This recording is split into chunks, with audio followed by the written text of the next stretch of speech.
manusia geus nyaho ka dirina tangtu nyaho ka Gustina.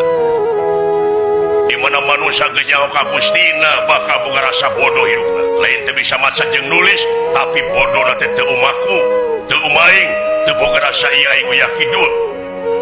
Teu boga rasa ieu aing pagagana, salilana sorak pasrah kana kabarana. Di jalma DP harap asor.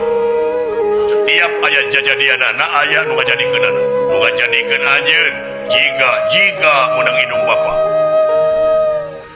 Pangarsa sembah kapihatur ulah salah nyembah aja. Anoman lain sembaheun aja.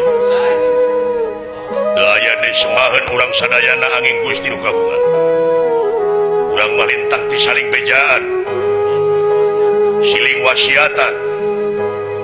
Sarua pada makhlukna. Ti sahabae ti mana wae nu saluhureunana.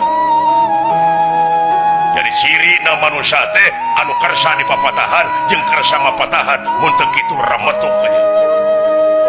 Jadi harkat derajat manusia bisa jajarkeun jeung rametuk. Mana kamuliaan teh?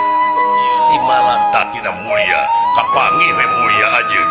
Bakal panggih jeung kajayaan.